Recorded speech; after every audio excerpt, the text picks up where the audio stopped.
好，继续咱要关心的就是国内呢，伫咧高雄有一个外聘，互人的伫咧国小咧教族语的这个老师，伊是涉嫌伫咧2021到2023年这中间，对6个查甫囡仔来威胁，而且甲人摸下身。虽然讲这个老师伊是讲呢，甲查甫囡仔摸性器官，就是要确认因敢有大汉，而且这是原住民的传统。也毋过法官伫咧经过调查了后，确认毋是传统，所以一审甲判5档6个月。专案要通上诉。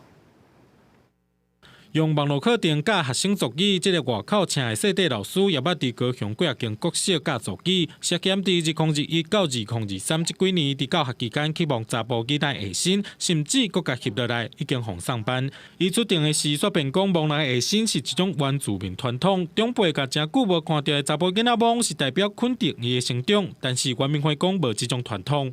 他对男童猥亵这个行为，经过原民会的说明，并不符合他们所谓的这个传统的习俗。法官认为，这个老师是咧强辩，因为该学生毋是真久无看咧，受害者也讲老师无教过这种传统。调查了后，确认细地老师涉嫌对5间国小计将6个查甫囡仔性骚扰47届，一审判5年6个月，专案搁会当上诉。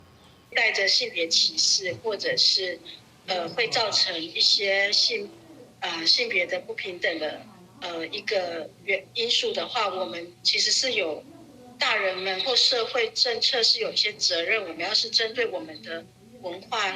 来做一个检视。民间团体表示，提起囡仔爱保护家己身体的观念是家庭教育内底真重要的代志。豆豆互囡仔对身体自主权有概念，就算文化传统或者是用其他借口所做的不当行为，也要互囡仔会晓判断是非。记者综合报道。